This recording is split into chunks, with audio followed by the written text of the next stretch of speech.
বিসমিল্লাহির রহমানির রহিম। আজকে আমরা পদার্থবিজ্ঞানের খুবই গুরুত্বপূর্ণ একটি টপিক নিয়ে আলোচনা করব। সেই টপিক অনুসারে একটি গাণিতিক সমস্যার সমাধান করব। আমার টপিকটা হলো তক্তা ও বুলেট। এই অঙ্কগুলো খুবই ইম্পর্টেন্ট। আমরা এখন খুব সুন্দর করে মনোযোগ সহকারে বোঝার চেষ্টা করব। যেমন ইম্পর্টেন্ট তেমনই সহজ।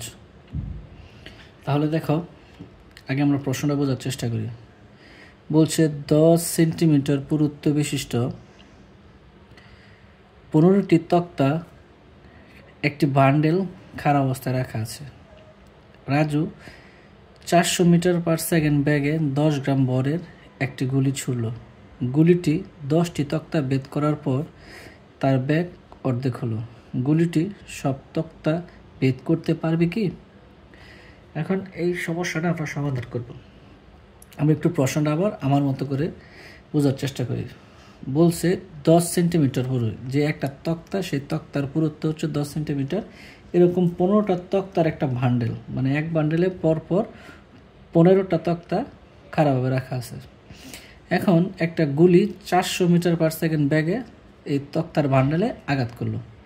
আঘাত করার পরে 10টি তক্তা ভেদ করলো। 10টি তক্তা ভেদ করার পরে গুলির ব্যাগ হয়ে গেল অর্ধেক। তার মানে গুলির ব্যাগ ছিল 400, 10টা ভেদ করার পরে তার ব্যাগ হয়ে যাবে 200।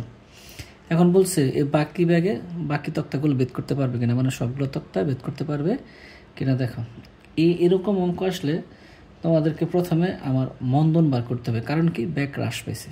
কি পাইছে? ব্যাগ হ্রাস পাইছে। ছিল 400, বলছে ব্যাগ তার অর্ধেক হয়। তাহলে এই ক্ষেত্রে আমরা যেভাবে অঙ্কগুলো করব, যে আমরা প্রথমে দেখব কি কি দেওয়া আছে। ইউ দেওয়া আছে 400 মিটার পার সেকেন্ড। তাহলে বি কত হবে? বলছে অর্ধেক হয়।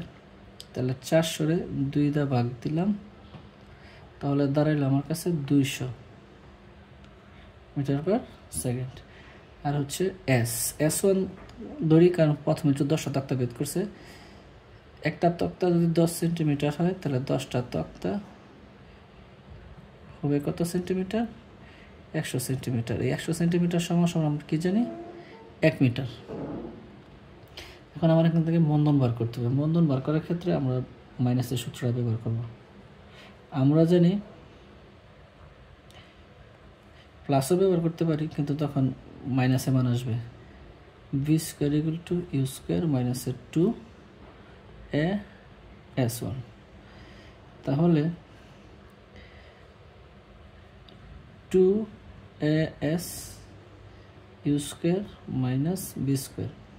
যেহেতু আমি মন্দন বার করব, U square minus V square 2s। তাহলে ইউ স্কোয়ার হচ্ছে 400 হোল স্কোয়ার মাইনাসের 200 হোল স্কোয়ার। কারণ ইউ এর মান হচ্ছে 400, বি এর মান হচ্ছে 200, আর নিচে হচ্ছে 2 × 1। তাহলে দেখি আমরা কাজ করি, আমাদের হিসাব করে কত আসে। এখন হচ্ছে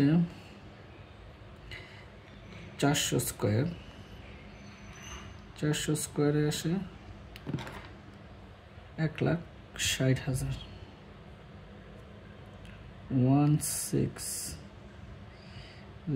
1600 মাইনাস 200 স্কোয়ার আসে 40,000। 40,000 ভাগ হচ্ছে 2। তাহলে 1,60,000 থেকে বিয়োগ হচ্ছে 40,000,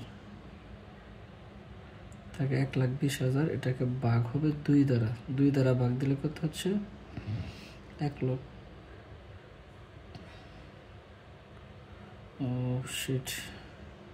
আচ্ছা, 1,20,000 1 2 3 4 ভাগ হচ্ছে 2। 2 দ্বারা ভাগ করলে হচ্ছে আমার এখানে 60,000। ms inverse 2। এখন বলছে বাকি ব্যাগে, এখন ব্যাগটা এই হারে বৃদ্ধি পাচ্ছে, সরি এই হারে হ্রাস পাচ্ছে। এখন বলছে এই হারে হ্রাস পেতে থাকলে বাকি ব্যাগে বাকি তক্তাগুলো বেদ করতে পারবে কিনা। এখন আমরা দেখব আমাদের তক্তার পুরুত্ব আর বাকি আছে কতটুকু। এটা ধরুন S2, যেহেতু 15টা তক্তা 10টা বেদ করে ফেলছে, 10টা তক্তা বাকি আছে আরও 5টা, 5 গুণ 10 50 সেন্টিমিটার। 50 centimetre means 0.5 metre. আর এই ক্ষেত্রে আমার যখন বুলেটটাকে থেমে যাবে তখন শেষ বেগ হবে 0 আর ইউ হবে এখানকার শেষ বেগ। এখন এই ক্ষেত্রে হয়ে যাবে আদি বেগ 200। কারণ আমরা এখন ওই 10 তক্তা বেদ করার পর থেকে হিসাব করতেছি। তাহলে আমি কি করতে পারি, এখন আমি অ্যাসি বের করবো, কিন্তু সূত্র একই, বি স্কোয়ার ইকুয়াল টু এখানে আবার V square equal to U square minus 2as।